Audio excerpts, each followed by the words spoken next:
భారత ప్రజలమైన మేము భారతదేశాన్ని సార్వభౌమ సామ్యవాద లౌకిక ప్రజాస్వామ్య గణతంత్ర రాజ్యంగా నిర్మించుకోవడానికి పౌరులందరికీ సాంఘిక ఆర్థిక రాజకీయ న్యాయాన్ని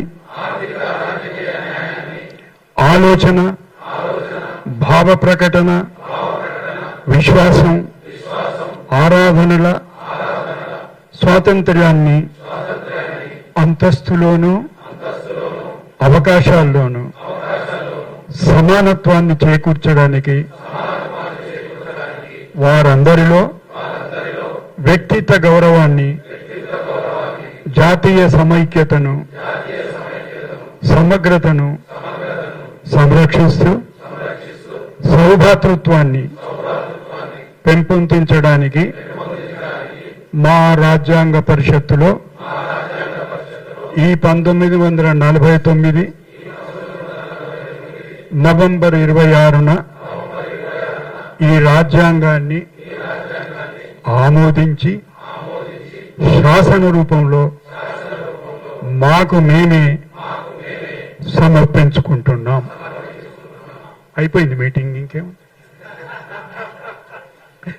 ఇంతే కదా, దీని కొరికే కదా మనం వచ్చింది. ఇంతకుముందు డాక్టర్ మల్లు రవి గారు మాట్లాడుతూ ఎందుకబ్బా ఈయన ఇంత సుదీర్ఘమైనటువంటి ఉపన్యాసం ఇస్తున్నాడు అని అనుకుంటున్నాను. అంతలోనే స్ఫురించింది నాకు, నేను ఇంతకు ముందు అంటే ఇంత నిశితంగా ఇంత జాగ్రత్తగా పార్లమెంటు సమావేశాలను పార్లమెంటు కార్యక్రమాలను అంతగా గమనించకపోవచ్చు. దానివల్లనేమో నేనేమనుకునేదంటే పార్లమెంటు సభ్యులకు మాట్లాడడానికి అపరిమితమైన స్వేచ్ఛ ఉంటుంది అనుకునేవాడిని.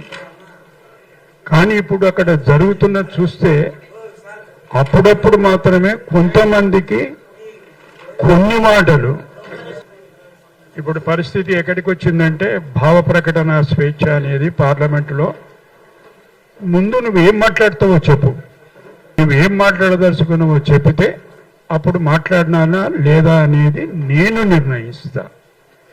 ఆ నిర్ణయం తర్వాత మాట్లాడటానికి అవకాశం వస్తుంది. అది ఆయన అనుకున్నట్టు లేకపోతే ఇది ఈ విషయం కాదు, వల్ల ఈ విషయం మీద మీరు మాట్లాడేందుకు వీల్లేదు. అట్లాంటి తీర్పు సభాధ్యక్షుని దగ్గర నుంచి వచ్చిన తర్వాత ఇంక ఈయనకు 2 మార్గాలు మిగిలి ఉన్నాయి. పోతే బయటికి వెళ్ళిపోవాలి, లేకపోతే చప్పుడు అవుట కూర్చోవాలి. అది పార్లమెంట్లో ఉన్నటువంటి ఇవాళ జరుగుతున్నటువంటి ఒక తంతు, ఒక క్రతువు. దానికి మొదటి సభాధ్యక్షుడు స్వాతంత్రం తర్వాత మౌలాంకర్ గారు, జవహర్లాల్ నెహ్రూ ప్రధానమంత్రి, మౌలాంకర్ సభాధ్యక్షుడు. నెహ్రూ గారు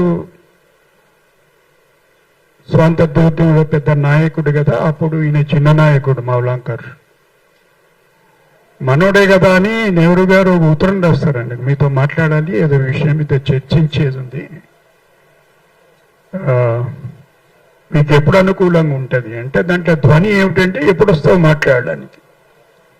మౌలాంకర్ అంటాడు, మీరు మహానేత, ఉద్యమంలో స్వాతంత్రోద్యమంలో మీ దగ్గర పనిచేసేటువంటి అవకాశం దొరికింది నాకు. కానీ ఒకవేళ మీరు పార్లమెంటుకు సంబంధించిన విషయం ఏదన్నా చర్చించేది ఉంటే, మాట్లాడదలుచుకుంటే సాంప్రదాయం ప్రకారం, అంటే సభా సాంప్రదాయం ప్రకారం ప్రధానమంత్రి అయినా సరే ఎవరైనా సరే సభాధ్యక్షుడి దగ్గరికి రావాలి అని మాట్లాడడానికి. అయినా నేను మీ సేనానిని గనక మీరు రమ్మంటే ఎప్పుడు రమ్మంటే అప్పుడు వస్తాను.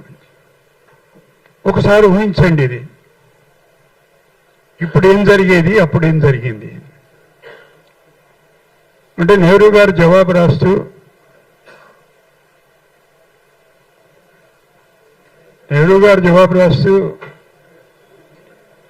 నన్ను ఒక ఘోరమైనటువంటి తప్పిదాన్ని నుంచి రక్షించినవు. ఈ విషయం పట్ల అవగాహన లేకపోవడం నా అవగాహన రాహిత్యం. ఇది పార్లమెంటుకు సంబంధించినటువంటి విషయమే గనక నేనే వస్తాను మీ దగ్గరికి. ఒకసారి ఊహించండి, ఇవాళ అటువంటి పరిస్థితి ఏదన్నా వస్తే ఏం జరిగేది. సరే, పీఠిక దగ్గరికి వచ్చే వరకు శ్రీనివాస్ గారు చెప్పాలి ఈ విషయం. నాకు నేను చాలాసార్లు సభల్లో మాట్లాడేటప్పుడు ఈ విషయం ప్రస్తావన చేసిన నేను. భారత ప్రజలమైన మేము అని రాస్తారు. వి ద పీపుల్ ఆఫ్ ఇండియాకు ట్రాన్స్లేషన్ అది. మేము అంటే ఇతరుడున్నా జరిగేది అదే కదా. మేము ఇతరులు మనమని ఉండాలి కదా. ఆ తప్పిదం దీంట్లో కూడా దొరికింది. భారత ప్రజలమైన మనం, మేము కాదు. మేమంటే ఇక్కడ ఉన్నోళ్ళం మేము, అక్కడ ఉన్నోళ్ళు వాళ్ళు. మరి అంతస్తులో అవకాశం ఇది సమానమైనటువంటి అవకాశం. పీఠికలో మాట్లాడింది ఏమిటి అవకాశం? అంతస్తులోను అవకాశాల్లోను. That is equality of status.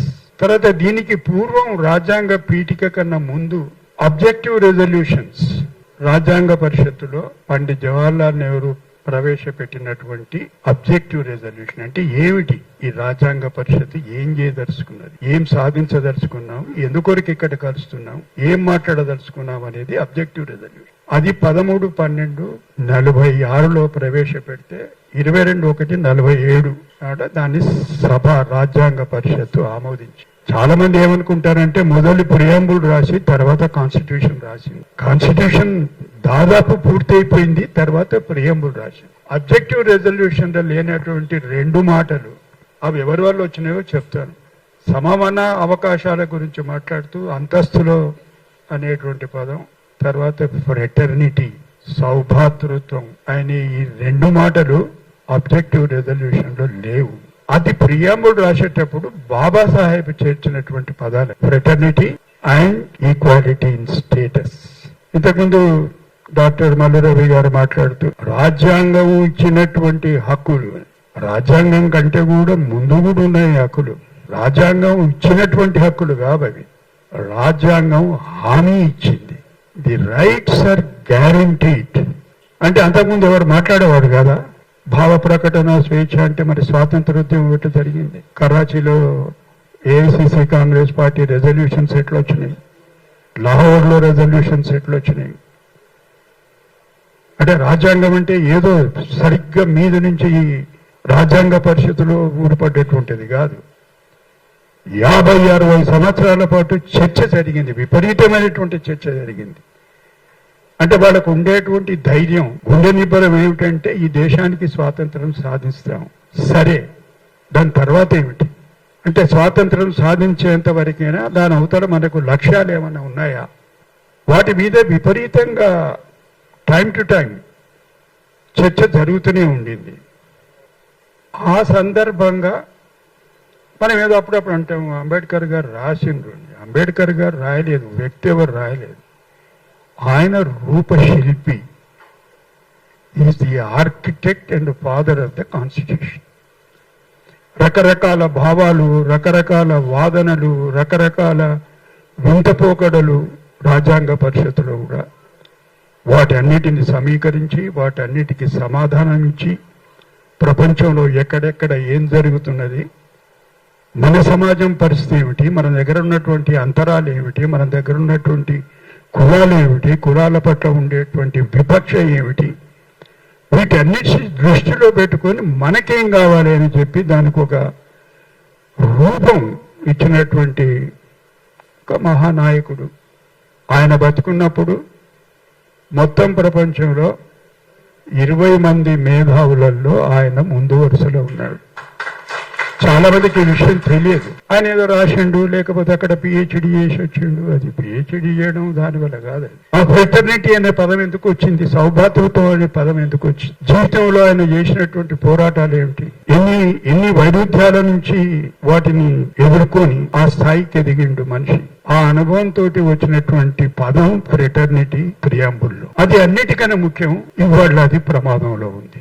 మిగతా విలువలు ఎంత ప్రమాదం ఉన్నాయో లేదో నాకు తెలియదు, కానీ సౌభాతృత్వం అనేది మాత్రం ప్రమాదంలో ఉన్నటువంటి మాట వాస్తవం అని నేను అనుకుంటున్నా. ఎవరి నుంచి ఈ ప్రమాదంలో ఉంది?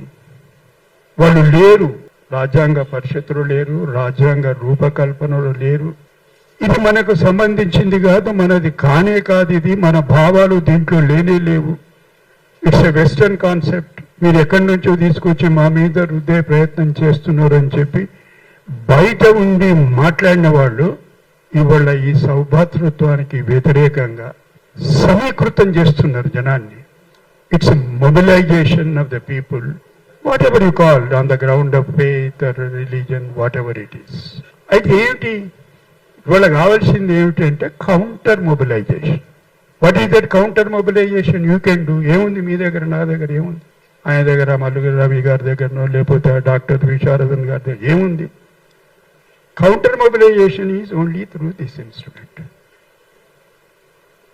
దీన్ని విరివిగా జనాల్లోకి తీసుకుపోండి. రాజ్యాంగంలో పీఠిక ఏం చెప్తుంది? పీఠిక అంటే ఏం లేదు, అది తాళం చేయి.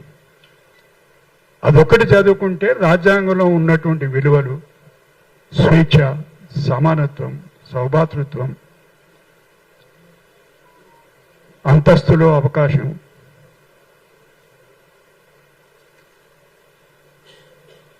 ఒకటి రెండు మూడు నాలుగు అంటే ఎన్ని వాల్యూస్ ఉన్నాయో కాన్స్టిట్యూషన్లో అన్ని వాల్యూస్ మీకు ప్రియంబుల్లో కనబడతాయి.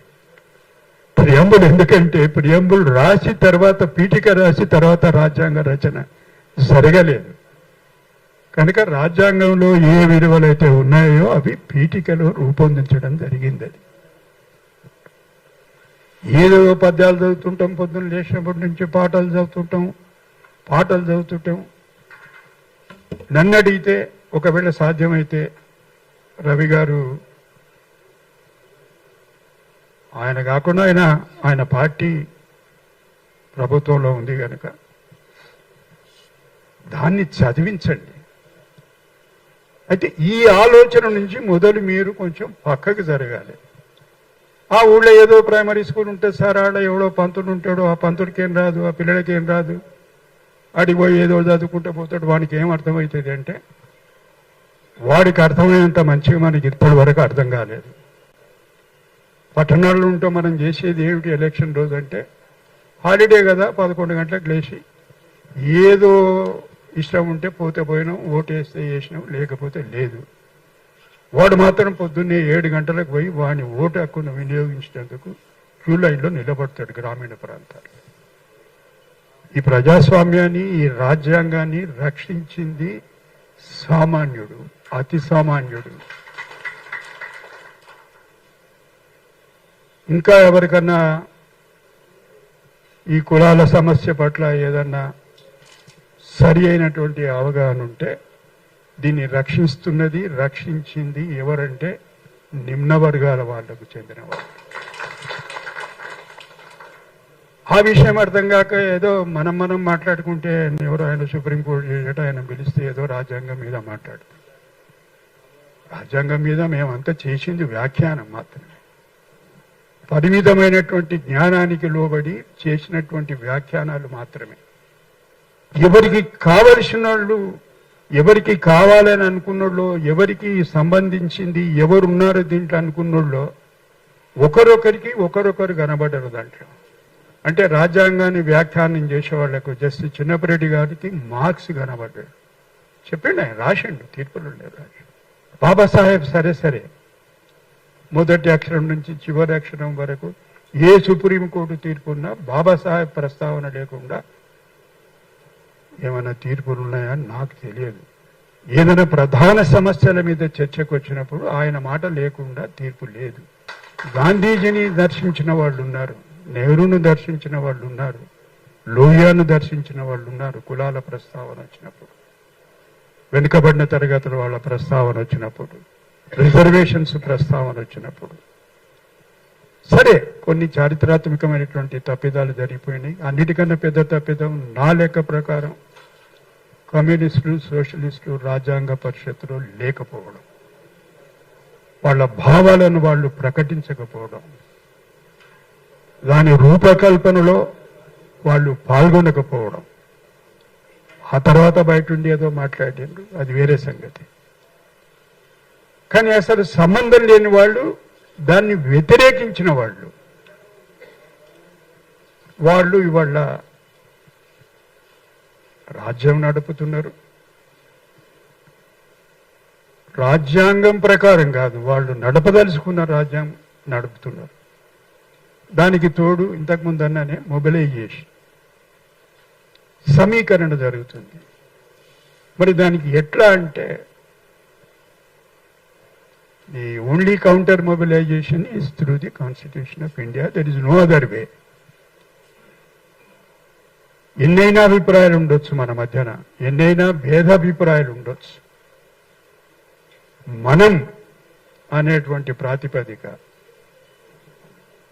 మనం తర్వాత సౌభాతృత్వం, ఈ రెండిటి మీద మనకు ఇక్కడ ఉన్న వాళ్ళకి అందరికీ స్పష్టమైన అవగాహన ఉంటే దాన్ని ముందుకు తీసుకుపోవడానికి అవకాశం ఉంటుంది. అయితే ఈ జన విజ్ఞాన వేదిక వాళ్ళు ప్రచురించినటువంటి ఈ 2 పుస్తకాలు నేను అది చూసి మొదటి చూసి డాక్టర్ మల్లురవి రాసినట్టు అనుకున్నాను. ఎందుకంటే మొదలు ఆయన ఫోటో, ఆయన లోక్సభ సభ్యులు, అదంతా కథ గందరగోళం అంతా ఉంది. అది ఎప్పుడో లోపల తీసి చూస్తే తప్ప లక్ష్మణ్ కుమార్ రాసిండన్న సంగతి తెలిసింది. ఎందుకొరకంటే ఆయన ఉద్దేశం ఏమిటంటే ఇది నాగర్ కర్నూలు పార్లమెంటరీ నియోజకవర్గంలో దీన్ని విస్తృతంగా పంపిణీ జరగాలి అనేది ఆయన ఉద్దేశం. మరి నన్నెందుకు రిలీజ్ చేయమన్నావా? మరి 5,000 ఆల్రెడీ మంచి, మరి నన్నెందుకు రిలీజ్ చేయమన్నావా? ఇది రోజు జరుగుతూనే ఉండాలి. నా లెక్క ప్రకారం వేరే ఏం జరగదు ఈ దేశంలో ఇప్పుడు ఉన్న పరిస్థితుల్లో. రోజు వీటిని ఆవిష్కరిస్తుండాలి, రోజు మాట్లాడుతూనే ఉండాలి. తర్వాత ఎవరికి దోచింది వాళ్ళు మాట్లాడుతున్నారు. ఆయన ఎట్టేటా చెప్తాడు, ఈయన ఇట్టేటా చెప్తాడు. అట్ట చెప్పేటువంటి అవకాశం, హామీ రాజ్యాంగం ఇచ్చింది. దాన్ని ఉపయోగించుకోనివ్వండి, దాని మీద చర్చిద్దాం. కానీ ఆయన అట్లా మాట్లాడడానికే వీల్లేదంటే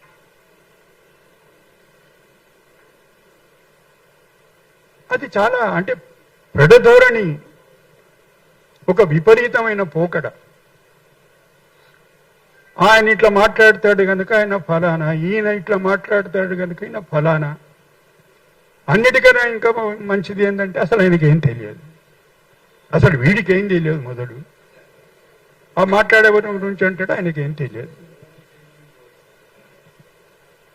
అంటే ఏంటి, ఎక్కడికి చేరినావు, ఎంత దూరం వచ్చినావంటే ఏ భావజాలం లేకుండా బతకాలి మనిషి. There is no room for any ideology. ఇక ఆయన మన ఇంతకుముందు సన్నబియ్యం సంగతి తీసుకొచ్చిండు కనుక ఒక మాట చెప్పి వదిలేస్తే అక్కడ దాన్ని పెద్ద దూరం తీసుకుపోకూడదు. సన్నబియ్యం ఇస్తున్నాం, తిని పండుకోరాదా, ఏంది పొద్దుస్తామను, ఏంది నీ పొద్దుస్తామని నీ గొడవేంది? అది కాదు.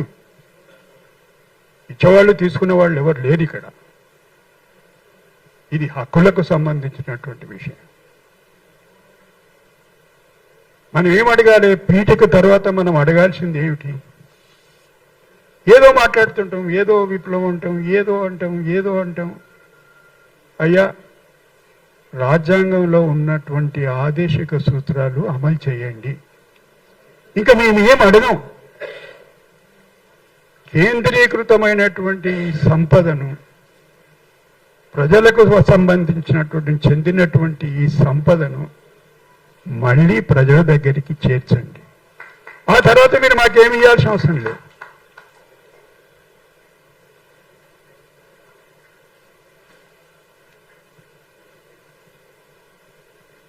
%, అంటే 18 multinational corporations in this country own 36% of nation's wealth. మీరు ఒకవేళ ఈ ఆదేశిక సూత్రాలు అమలు చేసినట్టయితే ఈ మైన్స్ అండ్ మినరల్స్ ఎవరి దగ్గర ఉండేది? ఈ మైన్స్ అండ్ మినరల్స్ ఒకవేళ లేకపోతే, ఈ ఆదివాసీ ప్రాంతాలలో లేకపోతే, గిరిజనుల దగ్గర లేకపోతే, అడవుల్లో లేకపోతే ఇక తగాదా ఎక్కడిది? తగాదా అంటే దేనికి?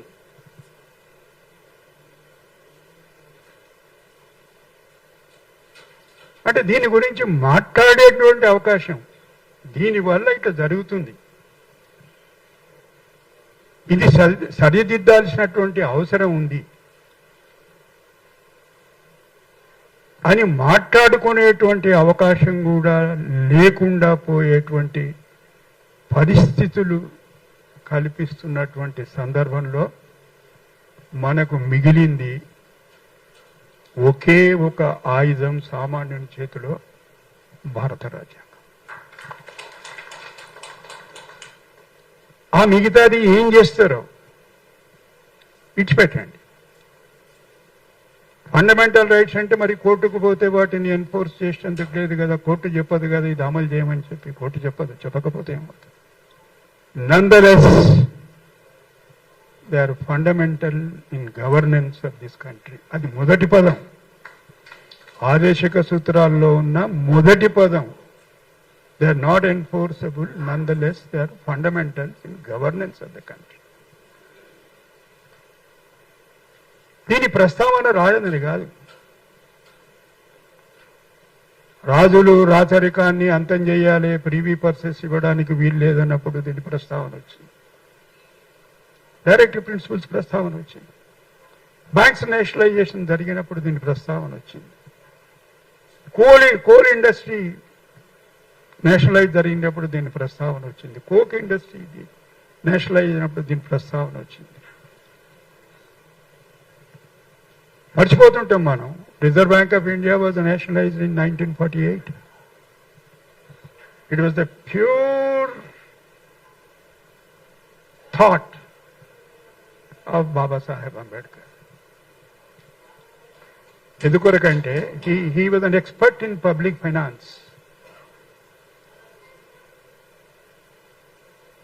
తర్వాత నేషనలైజ్ అయింది స్టేట్ బ్యాంక్ ఆఫ్ ఇండియా. అప్పుడు దాన్ని ఇంపీరియల్ బ్యాంక్ అనేవాళ్ళు. అది నేషనలైజ్ అయింది. ప్రధానమంత్రుల పేర్లు అప్రస్తుతం.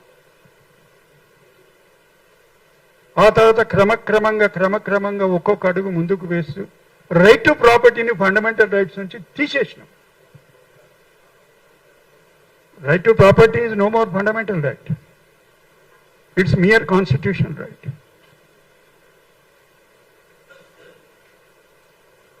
దీని మీద ఇంకా అవగాహన పెంచుకోవాలి, తెలుసుకోవాలంటే first amendment to the constitution it was moved by none other than Pandit Nehru. ఒక సుదీర్ఘమైనటువంటి ఎక్స్టెంపోర్ ఉపన్యాసం ఇచ్చిండు, చేతిలో కాగితం లేకుండా. ఏమిటి దాని అవసరం ఏమిటి, ఫస్ట్ అమెండ్మెంట్ అవసరం ఏమిటి, వాళ్ళు జమీందారీ అబాలిషన్ ఎందుకు, ఎస్టేట్ అబాలిషన్ ఎందుకు, జాగీర్స్ అబాలిషన్ ఎందుకు, దానికి దేశంలో ఉన్నటువంటి ఆకలికి ఏమిటి సంబంధం, ఆకలి తీరాలంటే ఇది జరగాలి, ఈ వ్యవస్థలు పోవాలి అని 1951లో. ఏది ఇప్పుడు ఎవరు మాట్లాడాలి ఆ మాటలు. ఇప్పుడంతా రిఫార్మ్స్, అది దాంట్లో పోతే ఇప్పుడు తెల్లారదు పోదుము కదా, ఇప్పుడు ఎందుకు ఏమిటి రిఫార్మ్స్, ఏమిటి సంస్కరణలు, ఏ సంస్కరణలు, ఎవరికి సంస్కరణలు, 10 మందికా సంస్కరణలు, 10 మంది నుంచి 5గురికి వచ్చినామా, 5గురు నుంచి 2కి వచ్చినామా, 2 నుంచి 1కి వచ్చినామా, అవే సంస్కరణలు. చివరికి వచ్చే వరకు ఆయన బతికున్నప్పుడు I think it was 17th constitution amendment. ఈ స్టేట్స్ రీఆర్గనైజేషన్ తర్వాత వచ్చినటువంటి చిక్కులలో కేరళ ఇరుక్కున్నది. మెడ్రాస్లో ఏదైతే ఎస్టేటో కేరళలో అది ఎస్టేట్ కాదు. కేరళ హైకోర్టు ఏమన్నదంటే లేదు, 31A అమెండ్మెంట్ తర్వాత రాజ్యాంగం అమెండ్మెంట్ అయినా దాని రక్షణ ప్రభుత్వానికి లేదు, మీరు ఎస్టేట్స్ అబాలిష్ చేయడానికి వీల్లేదు. ఆయన మళ్ళీ దాన్ని తీసుకొని వస్తాడు. తీసుకొని వచ్చి మళ్ళీ సుదీర్ఘమైనటువంటి ఉపన్యాసం. ఇప్పుడు పార్లమెంట్లో చర్చ జరిగేటప్పుడు ఎవరో ఒకరు, ఒక పెద్ద మనిషి తప్పు మాట మాట్లాడుతుంటే మల్లిరావు గారు లేస్తే కూర్చోమంటాడు. లేదు సార్ ఆయన తప్పు చెప్తున్నాడు సార్, ఆ మాట లేదు సార్ రాజ్యాంగంలో అని చెప్పి కూర్చో, నువ్వు నీ వంతు వచ్చినప్పుడు మాట్లాడదు. ఆయన వంతు వచ్చేది లేదు, చచ్చేది లేదు, ఆయన మాట్లాడేది. అప్పుడు ఆయన ఎవరొక్కరు లేచి ఒక చిన్న మాట, mind you are speaking of fundamental rights, it was none other than Kamath. I think దాని మీద ఒక 5 నిమిషాలు సుదీర్ఘమైనటువంటి ఉపన్యాసం ఇచ్చింది. అయితే ఏమిటి ఫండమెంటల్ రైట్స్? ఫండమెంటల్ రైట్స్ సంస్కరణలకు ఒకవేళ అడ్డం వస్తే మారుస్తాం, మార్పులు చేర్పులు చేస్తాం. It is not a static document, it's an evolving one అంటాడు ఆయన. ఉన్నప్పుడు ప్రతి రాజ్యాంగ సవరణ జాయింట్ సెలెక్ట్ కమిటీకి పోయి సుదీర్ఘమైనటువంటి చర్చలు, అక్కడ దాన్ని అపోజ్ చేసేవాళ్ళు ఎవరైనా ఉంటే వాళ్ళు రాసేటువంటి కారణాలు మినిట్స్లో రాసి మళ్ళీ లోక్సభకు రాజ్యసభకు వచ్చేది. ఇప్పుడు మినిట్స్, డిసెంట్ మినిట్స్ ఉంటే ఎవరు రాయడు, తీర్మానం మాత్రం ఉంటుంది. మెజారిటీ ఉంది కనుక తీర్మానం ఉంటుంది. నా అభిప్రాయం రాస్తాను సార్, నేను రాసే నాకు హక్కు ఉంది అంటే రాస్తే రాసుకో, అది ముద్రించము, సభలో పెట్టాం అంటే అక్కడి నుంచి ఇక్కడి వరకు వచ్చింది మన ప్రయాణం. మళ్ళీ మనం ఏం కావాలి అని కోరుకున్నామో స్వాతంత్రం వచ్చినప్పుడు, చాలా మంది ఏమనుకుంటారు రాజ్యాంగ పరిషత్తులో చర్చలు జరిగినాయి, ఆ చర్చల సారాంశమే భారత సంవిధానం. తప్పు, పూర్తిగా లక్షలాది మంది, కోట్లాది మంది, దానికి ఒక సెక్రటేరియట్ ఉండేది రాజ్యాంగ పరిషత్. సంచులకు సంచులు, ఆ కాలంలో డిజిటలైజేషన్ లేదు, ఇంటర్నెట్ లేదు, చేయితోటి ముద్రణాలయాలు అంత పెద్దగా లేవు. అసలు బ్యాలెట్ పేపర్ ముద్రించినందుకే 1952లో పేపర్ దిక్కు లేదు మొదలు. అది వేరే సంగతి. మనం ఎన్నికల గురించి మాట్లాడాలంటే అప్పుడు వాళ్ళు సుకుమార్ ఏం చేసిండు, ఇప్పుడున్న పెద్ద సార్ ఎట్లా జరుగుతున్నది, అది వేరే చర్చ. ఇంక లేదు, కాగితాలు లేవు. ఒక ఊరి నుంచి ఒక ఊరికి పోవడానికి బస్సులు లేవు, రైళ్లు లేవు, విమానాలు లేవు. ఆఖరికి వస్తే గాడిదల మీద కూడా పోయి తీసుకొని పోయి ఓట్లు వేయించారు. ఏ ఊరు కూడా ఎన్నికల్లో పాల్గొనకుండా ఉన్నటువంటి ఊరు లేదు. 10 మైళ్ళు అక్కడ ఉండేటి 3 ఇళ్ళు. అయినా they were very particular, election commission of India very particular that they should be allowed to participate in the voting and exercise their right. ఈ క్రమం ఎందుకు చెప్తున్నానంటే ఎక్కడి నుంచి ఎక్కడికి వచ్చినాం మనం, మరి మళ్ళీ మనమేం చేయాలి? మనమేం చేయాలంటే ఉన్నది ఒకటే, దాన్ని ఉధృతంగా ప్రజల్లోకి తీసుకుపోవడం, వాటి గురించి మాట్లాడడం. మనం మాట్లాడడం కాదు, వేదిక మీద ఉన్న వాళ్ళందరికీ ఒక సూచన. ఒకవేళ అంటే అన్యదా భావించకుంటే ఒక సూచన, రేపటి నుంచి మీరు అందరు మాట్లాడతారు, మేము కూర్చొని వింటాం. ఆ అలవాటు చేసుకుందాం. లేకపోతే ఇది ఇట్లే జరుగుతుంటుంది. ఒక ఆయన చెప్తుంటాడు, మీతో వినాలి, చప్పట్లు కొట్టాలి, ఇంటికి పోవాలి. That's not participation. మాట్లాడాలి, ప్రతి వాడు మాట్లాడాలి, ప్రతి వాడికి ఒక అభిప్రాయం ఉంటుంది. మాట్లాడేటువంటి అవకాశం ఇవ్వాలి, ప్రోత్సహించాలి. మీరు మాట్లాడిన దాంట్లో ఒకవేళ వాస్తవం ఉంటే వాస్తవం ఉందని చెప్పాలి. మనం ఈ సంభాషణ కొనసాగించాలి, ఉపన్యాసాలు కాదు. The dialogue should continue. ఇది ముఖ్యంగా గ్రామీణ ప్రాంతాల్లో జరగాలి. మల్లు రవి గారి సంకల్పాన్ని అభినందిస్తూ నాగర్ కర్నూలు నియోజకవర్గంలో అప్పటికే 4-5 వేల పుస్తకాలు పంపిణీ అయినాయంటే, మిగతాయి కూడా అవసరం ఉంటే మీ ఖర్చులతోటి ముద్రించి మిగతాయి కూడా పంచండి. మీ పంతుళ్లతో సమావేశం ఏర్పాటు చేయండి. ఆయన చదివిండా పీఠిక ఎప్పుడైనా కనుక్కోండి. కనుక్కోకపోతే అయ్యా చదువుది ఏదో రూపకంగా పిల్లలకు చెప్పు. నువ్వు వేరే ఏం చెప్పినా చెప్పకుండా చెప్పు. దాని ప్రస్తావన వచ్చినప్పుడు బాబాసాహెబ్ ప్రస్తావన రాక తప్పదు. ఆయన ఏం చేసిండో అది కూడా చెప్పు. ఆ గ్రామాల్లో ప్రతి ఒక్కడికి ఏదో ఒక విధమైనటువంటి ఏమంటాం పరిచయం ఉంటుంది. మహత్ సత్యాగ్రహంతో ఎందుకు జరిగింది, నీళ్ళెందుకు ముట్టుకోనివ్వలేదు, అక్కడి నుంచి ఆయన ప్రయాణం ఎట్ట కొనసాగింది, రాజ్యాంగం గురించి మాట్లాడేటప్పుడు ఆర్టికల్స్ చదివి దానికి సుప్రీంకోర్టు ఏం భాష్యం చెప్పింది అది కాదు. ఇవన్నీ మాట్లాడుకోవాలి. ఏ పునాదుల మీద నిర్మాణం అయింది ఇది, ఏ పునాదులను కదిలించాలనేటువంటి ఉద్దేశంతో నిర్మాణం అయింది ఇది. కానీ దయచేసి ఇక్కడ ఉన్నవాళ్ళు ఎవ్వరు కూడా లేదు సార్ మీరు చెప్తారు ఊళ్ళో మనకి అర్థం కాదు, తప్పు. వాడికి అర్థమైనంత మంచిగా మనకి ఎవరికి అర్థం కాదు. మనం వినడానికి సిద్ధంగా లేము, వాడికి ఏం అర్థమైందో తెలుసుకోవడానికి సిద్ధంగా లేము. వాడు చెప్పేది నిజంగా మనకు ప్రతిరోజు ఒక సవాల్ లాంటిది. అందుకొరకు మనం వినటందుకు సిద్ధంగా ఉండాలి. మల్లురవి గారు విస్తృతంగా దీన్ని తీసుకొని పోండి, దీని మీద మాట్లాడండి. మాకెట్లా ఏం పని లేదు. ఇప్పుడు ఎప్పుడైనా అవకాశం ఇస్తే ఎండైనా పర్వాలేదు, ఏం లేదు, కార్లో కూర్చొని వచ్చింది నాదేం లేదు, నువ్వు కారు పంపుతో కూర్చొని వస్తావు. మీరు ఎప్పుడు పిలిస్తే అప్పుడు వచ్చి నేను మాట్లాడడానికి సిద్ధంగా. ఇంకా ఈ చిన్న చిన్న విషయాలు ఇవన్నీ మర్చి, ఎందుకంటే ప్రమాదంలో ఉంది దేశం. దేశం ప్రమాదంలో ఉంది. ఒకటికి 2 సార్లు చెప్తాను. రాజ్యాంగం ప్రమాదంలో ఉంది. దాన్ని రక్షించుకోవాల్సినటువంటి బాధ్యత, కాపాడుకోవాల్సినటువంటి బాధ్యత మనందరిది. మనకు వేరే వారసత్వం ఏమీ రాలేదు, వచ్చింది ఇదే వారసత్వం.